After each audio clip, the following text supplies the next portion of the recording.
అండి, అందరికీ good morning. అందరూ ఎలా ఉన్నారు? మేమైతే చాలా బాగున్నాము. ఈరోజు నేనైతే మార్నింగ్ టు ఈవినింగ్ లాగైతే చేస్తాను. ఇప్పుడు మార్నింగ్ అయితే టిఫిన్ కోసం హెల్తీ బ్రేక్ఫాస్ట్ కోసం నేనైతే ఇప్పుడు రెడీ చేశాను. రాగి అట్లయితే చేస్తున్నానండి, రాగి పిండితో. ఇందులో కొంచెం రవ్వ అయితే యాడ్ చేసి కొంచెం సాల్ట్ వేసి అయితే కలుపుకున్నాను. ఒక 5 మినిట్స్ దీన్ని నాననిద్దాం.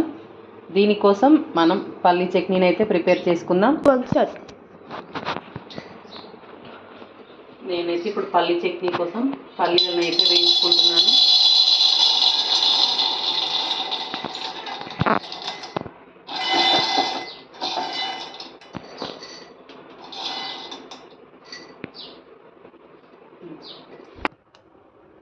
ఇప్పుడు పల్లీలు అయితే మనకు వేగిపోయాయి. పల్లీలను ఒక ప్లేట్లో వేసుకుంటున్నాను. ఇదే గిన్నెలో కొంచెం ఆయిల్ పోసుకొని పచ్చిమిర్చి అయితే వేయించుకోవాలి. ఆయిల్ అయితే వేసాను. ఇప్పుడు పచ్చిమిర్చి అయితే వేస్తున్నాను. పచ్చిమిర్చి చూడడానికి చిన్నగా సన్నగా కనబడుతున్నాయి, కానీ ఇవైతే చాలా కారం ఉంటాయండి. ఇప్పుడు పచ్చిమిర్చి వేసి మూత అయితే పెడతాను, ఎందుకంటే ఈ ఆయిల్ అంతా చుట్టూ చిల్లుతుంది. దానికోసమని మూత అయితే పెట్టుకుంటాను.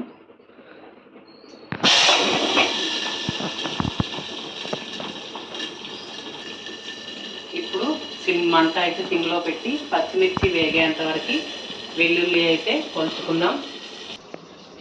పల్లీల చట్నీలోకి ఈ వెల్లుల్లి వేసుకుంటేనే టేస్ట్ అయితే చాలా బాగుంటుంది. పొట్టుతో కూడా వేసుకోవచ్చు. కొంచెం పొట్టు ఎక్కువగా ఉందని అయితే నేను పొట్టు తీస్తున్నాను. ఇప్పుడు పచ్చిమిర్చి అయితే వేగినాయో లేదో చూద్దాం.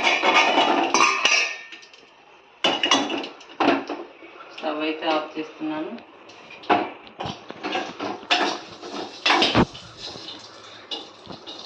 వీటితో కొంచెం జాగ్రత్తగా ఉండాలండి. ఆయిల్లో వేసినప్పుడు చిటపటలాడుతూ పేలుతూ ఉంటాయి, మొక్క మీద చిల్లుతాయి.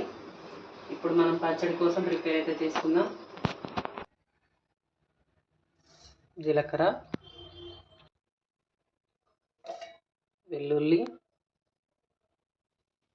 పచ్చిమిర్చి,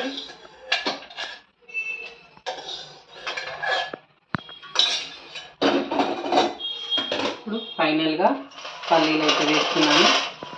ఈ పల్లీలు అయితే ఊరు నుంచి తీసుకున్నవేనండి. నేను సిటీలో అయితే ఒక్కసారి కూడా పల్లీలు తీసుకొని ఈ పల్లీలను పొట్టు తీయకుండా కూడా వేసుకోవచ్చు. టేస్ట్ బాగానే ఉంటుంది. పల్లీలను మిక్సీ జార్లో వేసుకున్న తర్వాత మనకి రుచికి తగ్గట్టుగా సాల్ట్ వేసుకొని మిక్సీ పట్టుకోవడమే. పచ్చడి మనకి కొంచెం గట్టిగా కావాలనుకుంటే గట్టిగా, లూజ్గా కావాలనుకుంటే లూజ్గా మనం వాటర్ని అయితే వేసుకొని మిక్సీ పట్టుకుంటే సరిపోతుంది. నేను పచ్చడి పోపు పెట్టడానికి ఎక్కువగా పొగ వస్తుందనేసి నేనైతే చిమ్నీ ఆన్ చేశాను. ఇప్పుడు అదే గిన్నెలో కొంచెం ఆయిల్ వేసి జీలకర్ర, ఆవాలు, ఎండుమిర్చి, కరివేపాకు వేసి అయితే పోపు అయితే పెట్టుకున్నాను. మనం పట్టుకున్న పచ్చడిని ఈ గిన్నెలో వేసుకొని ఒకసారి పచ్చడి అంతా బాగా కలుపుకుంటే సరిపోతుంది. మనకైతే పచ్చడి రెడీ అయిపోయింది. పచ్చడిని పక్కన పెట్టుకొని ఇప్పుడు అట్లు వేయడానికి నేనైతే స్టవ్ పైన ప్యాన్ పెట్టుకున్నాను. ప్యాన్ హీట్ అయిన తర్వాత కొంచెం ఆయిల్ని అప్లై చేసినట్టయితే మనకు అట్టు ఈజీగా వచ్చేస్తుంది. లేదంటే ప్యాన్కే అతుక్కపోతుంది. ఇలా గ్లాస్తో వేసుకుంటే మనకు అట్టు బాగా వస్తుంది. మనం 5 మినిట్స్ పిండి తడుపుకొని పక్కన పెట్టుకున్నాం కదా. మనకి కొంచెం గట్టిగా అనిపించినట్టయితే కొన్ని వాటర్ని యాడ్ చేసుకొని కొంచెం లూజ్ చేసుకొని అట్టు వేసుకుంటే సరిపోతుంది. ఇలా అట్టు వేసిన తర్వాత మంట మీడియంలో పెట్టుకొని పైన ఒక మూతను పెట్టుకున్నట్టయితే మనకు అట్టు మంచిగా వస్తుంది. లేదంటే ప్యాన్కే అతుక్కపోతుంది. హై ఫ్లేమ్లో పెట్టినట్టయితే కింద మాడిపోయి దానికే అతుక్కుపోతుంది. ఎంత వీలైతే అంత లోలో లేదంటే మీడియంలో పెట్టుకుంటే మనకు మంచిగా వస్తాయి అట్లు. అన్నీ ఇలాగే పోసుకుంటే సరిపోతుంది. చాలా టేస్టీగా క్రిస్పీగా వస్తాయి అట్లయితే. హెల్త్‌కు కూడా చాలా మంచిది అనేసి నేనైతే వేశాను. 1, 2 తింటాం. అంతకు మించి అయితే ఎక్కువ తినలేమండి. పొట్ట అయితే చాలా టైట్‌గా అనిపిస్తుంది. మా టిఫిన్ అయితే అయిపోయిందండి. మధ్యాహ్నం లంచ్ కోసమైతే ప్రిపేర్ చేస్తున్నాను. మా పాపకి బాక్స్ ఇవ్వలేదు. బాక్స్ కోసమని టిఫిన్ అయిన వెంటనే హడావుడిగా రైస్ అయితే పెట్టేసి, కర్రీ కోసం క్యాప్సికమ్ అయితే కట్ చేశాను. క్యాప్సికమ్ అయితే మా పిల్లలు అస్సలు తినరండి. ఇలా వాళ్ళకి కనిపించకుండా చిన్న చిన్నగా పీసెస్ చేసి క్యాప్సికమ్ మసాలా కర్రీ చేస్తే వాళ్ళు తింటారు. కొంచెం ఇలా మసాలా కర్రీలాగా అనిపిస్తుంది కాబట్టి వాళ్ళు ఇష్టంగా తింటారు. దానికోసం నేనైతే క్యాప్సికాన్ని కట్ చేసుకొని పక్కన పెట్టుకున్నాను.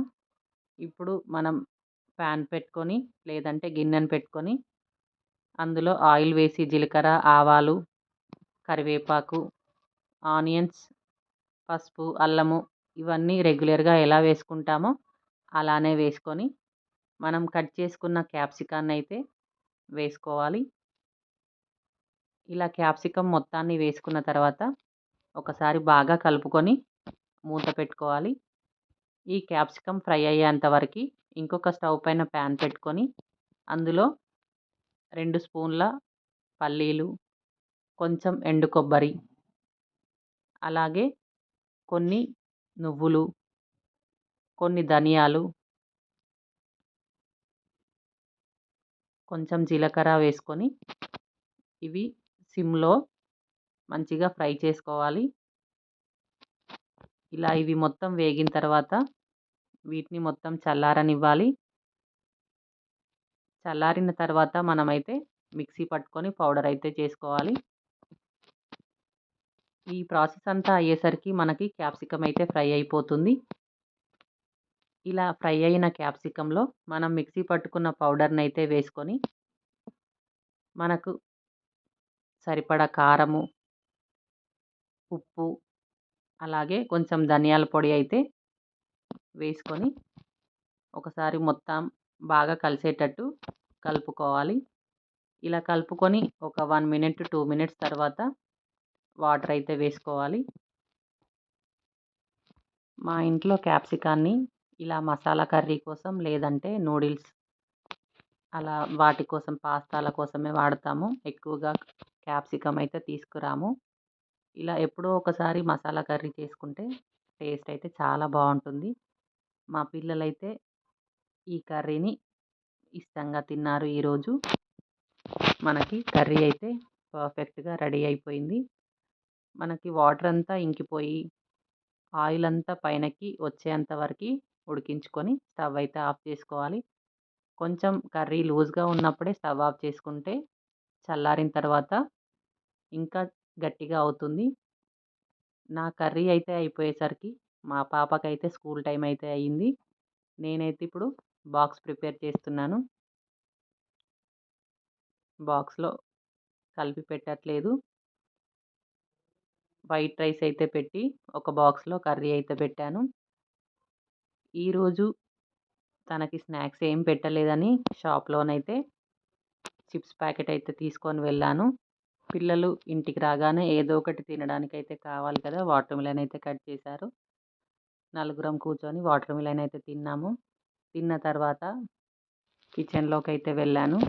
కిచెన్‌లోకి వెళ్ళి పిల్లల టిఫిన్ బాక్స్‌లు, అలాగే అన్నం, కర్రీ మిగిలిపోయినవి ఊడ్చిపెట్టి సింక్‌లోనైతే వేసిన తర్వాత మార్నింగ్ తోముకున్న బాసన్లన్నీ సదురుకున్నాను. బాసన్లు మొత్తం సదరడం అయిపోయిన తర్వాత కొంచెం మార్నింగ్ కలిపిన అట్ల పిండి అయితే ఉండే. పిండిని పిల్లల కోసం చెరొక అట్ట అయితే వేసిచ్చాను. అట్లు వేసి గిన్నెలు తోముకొని మా వారికైతే టీ అయితే పెట్టిచ్చాను. మా morning to evening routine vlog అయితే కంప్లీట్ అయిపోయింది. మా వీడియో నచ్చినట్లయితే please like, share and subscribe. Thanks for watching.